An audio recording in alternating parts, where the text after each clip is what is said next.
Madame, monsieur, bonsoir. Bienvenue dans ce journal tout en images. Voici les titres. Un tour d'Ailleul plein de rebondissements à l'issue de l'étape du jour entre Saint-Pierre et Fort-de-France. C'est le détenteur du titre Sahara Énergie Nouvelle Autodistribution qui s'est imposé en raflant au passage le maillot rouge à UFR Chamflore.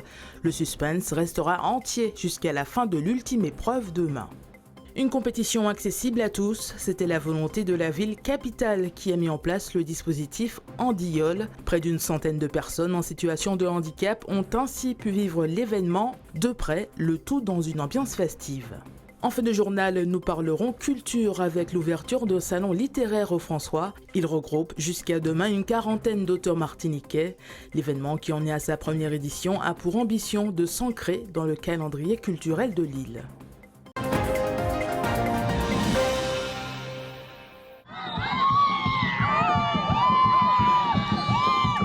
Un spectacle à la hauteur pour cette 7e étape du Tour d'Ailleul Ronde. Sous un soleil de plomb et dans une mer capricieuse, c'est l'équipage de Sahara Autodistribution qui brille et récupère ainsi le tant convoité maillot rouge de leader, jusqu'ici détenu par UFR Chamflore, qui n'a pas su briller aujourd'hui.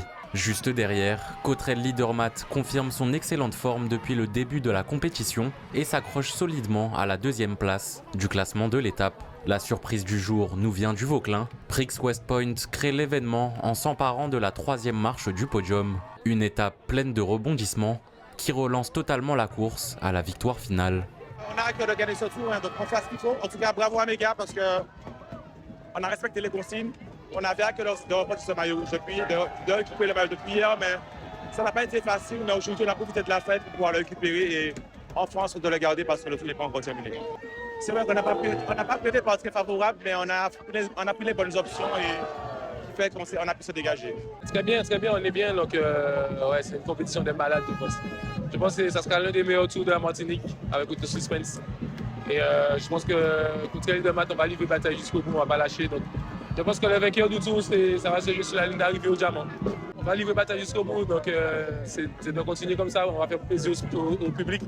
Donc je leur demande de continuer à travailler, de ne pas baisser les bras pour qu'on puisse livrer bataille et que le meilleur gagne. Regardez, c'est beaucoup d'émotions pour la Baie des Mulets, pour le Vauclin, pour tous les supporters qui nous suivent. Donc c'est vraiment, l'année dernière on a fini 4e ici, cette année on finit 3e. Je pense qu'on est en progression et c'est super, tout le monde est content, c'est la joie. Là on va profiter un petit peu, on va voir ce soir au débriefing et au briefing pour voir quelle est la stratégie adoptée pour demain, voir les différents écarts au classement et puis on verra. À Fort-de-France, la 7e étape fait rimer compétition avec inclusion et prévention. Le front de mer Foyalais dispose aujourd'hui d'un espace VIP entièrement consacré aux personnes âgées et en situation de handicap. Josué est venu par hasard avec sa mère et profite de l'installation. Fait un tour, en l'air, voilà tout y a. Les bateaux, on a des bateaux, c'est bien. Josué est d'ailleurs un habitué du tour. En temps normal, il ne fait pas le déplacement. La télé, oui. Et là, tu veux voir quel Yol gagner aujourd'hui? Faire, oui. Et vu cette manifestation des Tours d'Ailleul, c'est très bien pour eux parce qu'ils peuvent voir les yoles arriver, en plus être protégés contre le soleil et la pluie. Ils nous ont accueillis, on nous a donné à boire, à manger. Ce qui est bien, c'est que c'est ouvert à toutes les personnes en situation de handicap, même s'ils ne font pas partie d'une association. Je pense que on devrait faire ça le plus souvent. Surtout pour les jeunes, par exemple mon fils, il aime beaucoup les artistes. Quand il y a des manifestations, il me faut demander l'autorisation une semaine avant que je puisse l'emmener. Ce Tour d'Ailleul 2025 ne s'arrête pas là. Au programme également sur la Savane, un village santé qui sensibilise et renseigne le public sur une étape placée sous le signe du soin et de la prévention. Il y a deux types de gens, ceux qui viennent par curiosité pour voir ce qu'on fait, donc c'est intéressant, on leur explique, et la discussion tourne plutôt autour des IST, du chlamydia notamment, et de comment on s'en protège. Et après, on a certains plus jeunes qui passent, et là on sent clairement que c'est pour eux, et ils nous posent des questions très précises, et notamment en termes de prévention VIH. J'ai fait l'entretien tout à l'heure au niveau de la PrEP et de la prévention du VIH, c'est très important et c'est très intéressant. Fort-de-France donne en tout cas le ton.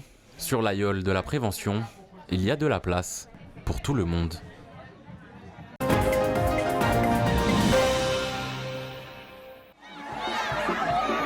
Un Tour d'Ailleul qui aura tenu toutes ses promesses. À la veille de la dernière étape, le suspense reste entier quant au vainqueur de cette 39e édition. Un équipage, UFR Champflore, a conservé plusieurs jours le maillot rouge, mais les équipiers de l'Ailleul Robertine ont vu leur avance de près de 5 minutes fondre en ce 7e jour de compétition entre Saint-Pierre et Fort-de-France. En conséquence, le détenteur du titre a raflé la première place du classement général avant l'ultime épreuve ce dimanche. Gianni Rémy et son équipage de Sara Énergie Nouvelle Autodistribution affichent au général un peu moins de 3 minutes d'avance sur Cottrell Leadermat, 2e, et UFR Champflore qui se retrouve en 3e position. Demain, il faudra user de technique, mais surtout de stratégie après le départ de la 8e et dernière étape du Tour depuis Fort-de-France. L'Ailleul, qui passera la première les 2 bouées rouges au diamant, sera certainement celle qui remportera le 39e Tour de Martinique. Première édition du salon littéraire Tous Créoles, un événement dans les jardins de l'habitation Clément qui réunit 40 auteurs martiniquais ou de la Caraïbe, une occasion donnée au public de découvrir la littérature locale. On a eu la chance parce qu'on était dans notre programme à visiter la distillerie, donc on nous a dit que c'était aujourd'hui demain. La dame elle nous a tellement bien expliqué toute sa recherche. Ça m'a honnêtement donné envie. Juste pour découvrir, par curiosité, je me suis dit pourquoi ne pas venir effectivement à la rencontre des auteurs martiniquais, parce qu'on a beaucoup de littérature qui nous vient d'ailleurs. Je trouve que c'est important de mettre en valeur nos propres auteurs. Et puis voilà, je suis enseignante comme je vous dis, donc je pourrais retransmettre un petit peu tout ce que je trouve ici aujourd'hui à mes élèves. Pour les auteurs, ce salon est une vitrine pour leurs œuvres, mais aussi un moyen de se connaître. Je suis contente de rencontrer tous ces auteurs autour de moi. Je suis fière. Nous attendons toujours que ce soit de l'extérieur, que nous viennent les idées, que ce soit de l'extérieur qu'on nous dise, voilà, il y a tel ou tel ouvrage qui mérite d'être lu. Aujourd'hui, donc, l'habitation Clément, l'association Tous Créoles nous offre cette possibilité et c'est une chance extraordinaire. Moi, j'en profite. Nous sommes sur les réseaux sociaux, mais on ne se connaît pas tous. Donc ça permet aussi de voir tout ce que nous faisons.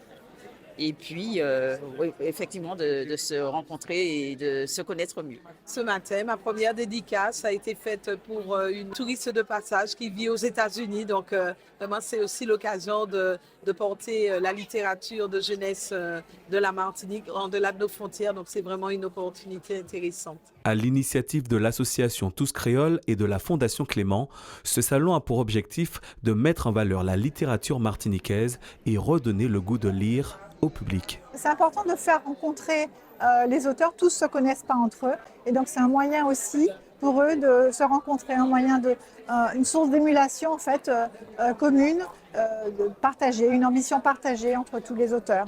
Et bien sûr, l'objectif c'est de rencontrer le public, d'échanger, de permettre de raconter des anecdotes, de raconter des expériences et de donner envie en fait au grand public de lire et de découvrir. Ce salon est la pierre angulaire d'un projet porté par l'association Tous Créoles. Le salon devrait être pérenne, devrait se répéter l'année prochaine et on devrait assortir à ce salon un prix littéraire. Enfin, le projet demande à être boosté, à être amplifié et à devenir vraiment une manifestation internationale. Dès le démontage de ce chapiteau, il y aura un collectif qui va être créé par Tous Créoles et qui va penser avec les gens de la Fondation, qui ont aussi leur mot à dire, il va être pensé pour amplifier, donner de la valeur et de l'importance et une continuité à l'œuvre que nous avons commencée. Aujourd'hui, ce sont les racines, les fondations que nous avons plantées. Ce salon littéraire Tous Créoles sera aussi rythmé par des conférences avant sa clôture prévue demain.